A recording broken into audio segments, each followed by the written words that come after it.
A former top 30 prospect in Rodri Munoz makes his MLB debut tomorrow. How will he fare? We're going to talk about it. Stay tuned.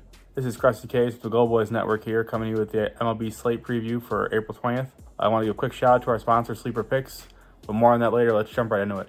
We have the Yankees take on the Tampa Bay Rays. This is Nestor Cortez versus Zach Eflin. I love Nestor in this spot, personally. He's great at keeping hitters off balance, great at inducing weak contact. This Rays team just not swinging it that well to start the season, and I think Nestor can take advantage of that, especially at Yankee Stadium. He seems to have some sort of superpowers there. On the other side, Zach Eflin, I do think he'll fare pretty well. Has a pretty good track record against the Yankees. All the called strikes they've been taking and the counts they've been extending, while it's great and all, against a guy like Eflin who can paint the corners, he definitely has the ability to rack up some Ks. So for me here, I do lean the Yankees. I do think Nestor Cortez has a good day, but I think Eflin will be right there with him. So give me the under, give me the Yankees, and let's see these pitchers duel. Our next game is the Minnesota Twins taking on the Detroit Tigers. This is Bailey Ober versus Reese Olson. Bailey Ober is a guy that I've liked to back a lot in his first couple seasons, but he hasn't really looked that good this year. On the other side, Reese Olson, pitching extremely well, definitely an ace of the future for the Tigers, and I think he fares pretty well here. This Twins team, metric-wise, absolutely terrible. Terrible contact rate, terrible discipline. I think Reese Olson can absolutely rack it up in this spot. It's a great spot for him. Great matchup, basically 1 through 9 with the entire lineup. And I'm expecting a big strikeout performance from him here. In terms of a side, I'd probably lean with the Tigers as well, just because Bailey Ober's been up a ton of hard contact. And while this Tigers team isn't really necessarily hitting the ball well right now, they do have the bats, they do have the guys who could do some damage against guys if they make mistakes. And Ober is definitely one that will make some mistakes. Our next one is the Cubs taking on the Marlins. This is the Rodri Munoz MLB debut against Javier Assad. Javier Assad, we've seen him. He looks great, having a very nice start to the season. Gets a Marlins team that's not swinging the bats well. Definitely should be able to put together a strong performance for the Cubs here. On the other side, Munoz, well, he's a former top 30 prospect, and for good reason, because he has been absolutely terrible in the minors. An xFIP of over 8 and a walk percent of 15 plus in his last 2 seasons in the minors. So for me here, I think you back the Cubs, you back Assad. If we do get any sort of Munoz lines, I think you can take his walks, his earned runs, whatever you want. He's going to give it up, in my opinion. It's a great spot for the Cubs at Wrigley to get this one done in a big way. Our next one is the Dodgers taking on the Mets. This is Gavin Stone versus Jose Butto. Butto has impressed me a little bit here to start the season, pitching way better than I expected. This Dodgers team been really hit or miss early on. I do think Butto can find some success, keep his team in this game. On the other side, Gavin Stone, he's like one of the number 1 regression candidates from his first couple outings of the season. Just pitching incredible, but the ERA and the FIP don't exactly line up. I'm not sure this is the spot the regression comes. The Mets aren't swinging the bats well at all. So I think I go with the Dodgers at home here. I take Gavin Stone to just keep doing what he's doing. You know, sometimes you'd rather be lucky than good, and right now he's got a little bit of both. In terms of Ks, I probably lean under on both guys. I like the way these teams match up with the pitchers. Our next one is the Houston Astros taking on the Washington Nationals. This is Ronel Blanco versus Trevor Williams. If you remember Ronel Blanco, he had a no-hitter early on in the season, his first start of the season actually. And he's pitched very well since then too, so maybe he's figured something out. He has a pretty devastating changeup. This is a tough spot for him though. Nationals, super high contact team, very disciplined at the plate, and when they do chase outside the zone, they tend to make contact. So it is definitely a tricky spot. On the other side, Trevor Williams has pitched very well. 2-0 this season, a sub-4 ERA, probably having the best start to any season he's had while he's been in the majors. But again, this Astros team is a very tough team. So for me here, I do have a slight lean, like a first 5 under. I think both starting pitchers can keep these bats quiet for at least the first 5. Outside of that, I'm not willing to trust the bullpens. The Astros bullpen has been one of the worst in baseball to this point. So for me, it's a first 5 under. You back the starters to continue to pitch well, and you go about your day. Our next one is the Pittsburgh Pirates taking on the Boston Red Sox. This is Mitch Keller versus Cutter Crawford. Boston continues to do this thing where their starters are on short rest. I'm not really sure what's going on with that. When they had the injury bug kind of bite them with Pivetta, instead of pushing guys back and calling somebody up to make a spot start, they just moved everybody up a day. So everybody's been pitching on 4 days rest as opposed to the normal 5 days. So Cutter Crawford, once again, probably going to be around 85 pitches. You know, I doubt he gets to 90 just based off of what they've been doing with him. On the other side, Mitch Keller, been giving up a lot of hard contact. This could be a good spot for him, though. Boston not really swinging the bats well. Do lean the over to his strikeouts. I think that his slurve and his ability to elevate the fastball are going to be a big-time issue for this Boston lineup. Also going to see quite a few lefties, which he's been much better to last few seasons. So for me here, I would lean to the Pirates. I think Mitch Keller, you're just getting a better pitcher at home. And while the Pirates really aren't swinging the bats well, I think that this is one of those spots where you back the ace, you back the team at home, and you trust them to get the win over the lesser team here. Our next one is the Diamondbacks taking on the San Francisco Giants.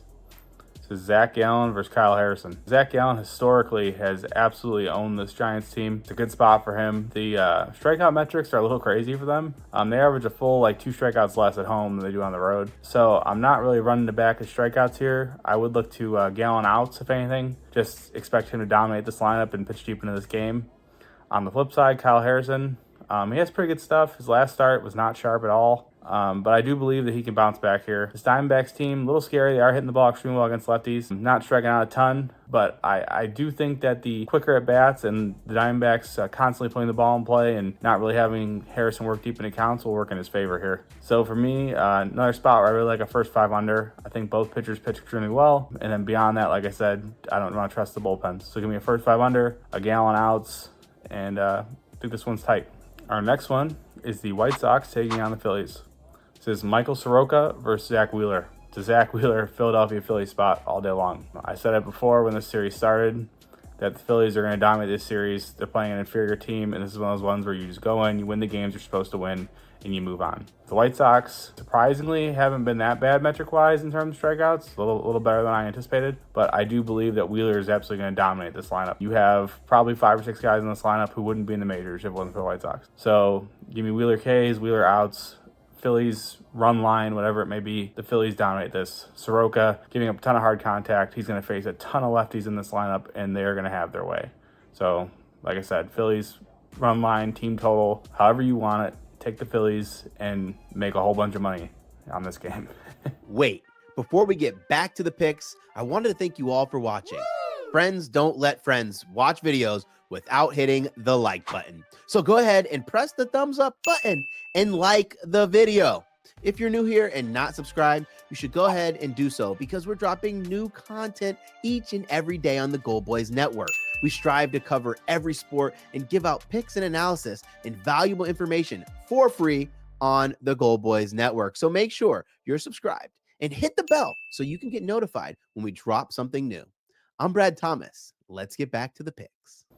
Our next one is the Oakland Athletics taking on the Cleveland Guardians. We have Alex Wood versus Logan Allen. For me, I think you go to Logan Allen here. I think you go to the Guardians, regardless of my opinions on Logan Allen. I don't think he's very good. But this Oakland team is not hitting lefties at all. So I think you could trust Logan Allen to get it done, dominate this lineup, and lead his team to a win here. And on the flip side, the Cleveland Guardians bats are scorching hot, and they are absolutely smashing left-handed pitching. So Alex Wood, who's a guy who allows a ton of base traffic, I think he gets chased pretty earlier because you have the Cleveland Guardians who are 4th in almost every offensive category against left-handed pitching. And 127 WRC plus, which is, I believe, 3rd highest in all of baseball right now. They're going to have their way with this guy. So give me the Guardians. Give me Logan Allen. I don't mind the strikeouts look. I'd probably look to his outs because this Oakland team is one of the teams that just allows pitchers to pitch deep into games with very short at bats. They don't work the count at all. So look for Logan Allen to pitch deep. Look for the Guardians to get a win. And I think they handle this one pretty convincingly. Our next one is the Los Angeles Angels taking on the Cincinnati Reds. This is Patrick Sandoval versus Graham Ashcraft. For me here, Patrick Sandoval, one of the best changeups in all of baseball metric-wise. I think he's going to have quite a bit of success against this Reds lineup in terms of strikeouts. I don't know what he does in terms of allowing runs. Truthfully, he walks quite a few guys, allows a lot of base runners, so even if the strikeouts are there, there's a good chance to give him some runs, especially at Great American Ballpark. On the flip side, Graham Ashcraft, heavily reliant on a fastball sinker combo against guys like Taylor Ward and Mike Trout, could be a big time issue. So I like the Angels team total here to go over. I think they're going to be able to find some runs. Patrick Sandoval Ks, and I wouldn't be surprised if the Angels win this one, but I'm not willing to back that. So just give me runs and give me Sandoval Ks. Our next one is the Baltimore Orioles taking on the Kansas City Royals. This is Corbin Burns versus Cole Reagans. We actually saw this matchup, I believe, 2 weeks ago. Same pitchers, same teams. And for me here, I think you look kind of in a similar situation. Corbin Burns, I think he's under Ks. His stuff hasn't looked super impressive to start this season, and I just don't know that he's going to be able to find success in a relatively close proximity start against this Kansas City team. Strikeout rate, sub 20%. They've looked pretty good for not being a team that was on a lot of people's radar. And Corbin Burns, really heavy fastball cutter. And it's just not it's more of a contact-inducing arsenal right now. On the flip side, Cole Reagans, obviously devastating stuff. This Orioles team sneakily does strike out a lot more than people realize. And I think Reagans, even in a close proximity start, his secondary pitches are so good. I believe he finds success here. So for me, it's a Royals spot. I think you back Cole Reagans, Kansas City Royals on the money line. They take one from Baltimore here. Our next one is the Texas Rangers taking on the Atlanta Braves. Nathan Eovaldi against Charlie Morton. In this one, I think we see runs personally. You got two pitchers just heavily reliant on fastballs and breaking ball and a curveball. And for me, I believe with these two teams, the way they hit the fastball, it's going to be a nightmare. Charlie Morton, command is always an issue. If the curveball is not working, he's walking guys. And against this Texas team, you can't afford to do that. Same thing going the other way. Eovaldi's not going to walk guys, but the reliance on the fastball is going to get him burned here. So I think my favorite spot in this one is the over. Look for runs. I think, these offenses just shine against some questionable pitching.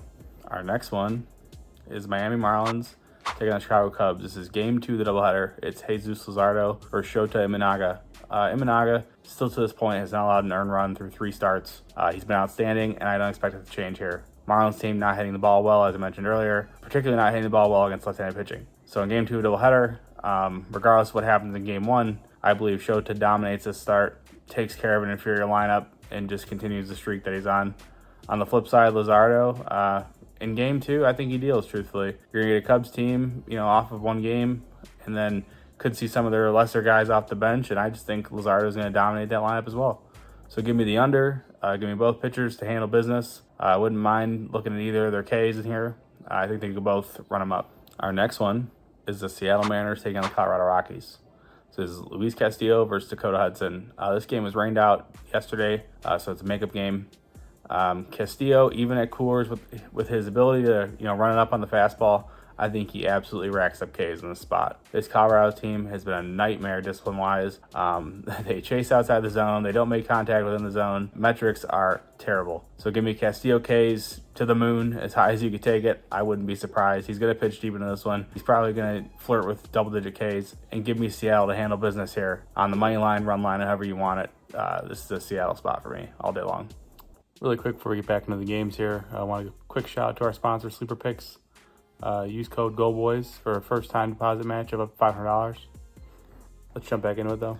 Our last game on the slate is the Toronto Blue Jays against the San Diego Padres. So Jose Berrios versus Randy Velasquez. Velasquez is getting called up for a spot start here. He was a pretty highly touted prospect in the Yankees organization, obviously on the Padres now. I think he can find success here. You have a Toronto team that doesn't really extend at bats at all, and a lot of early swings, a lot of weak contact. So I think that bodes well for him here. Kind of let him get comfortable, let him get into a groove, and then he could probably pitch pretty deep into this one. On the flip side, Berrios, he's been outstanding to start the season.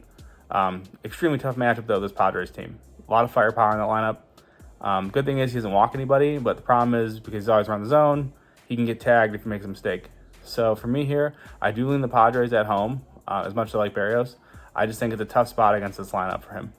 That does conclude the slate for April 20th. If you guys do me a favor, if you liked what you heard, if you liked what you saw, drop a like, drop a comment. Let us know if we could do better. I truly appreciate everybody for coming by. Remember, if you have a gambling problem, dial 1-800-GAMBLER.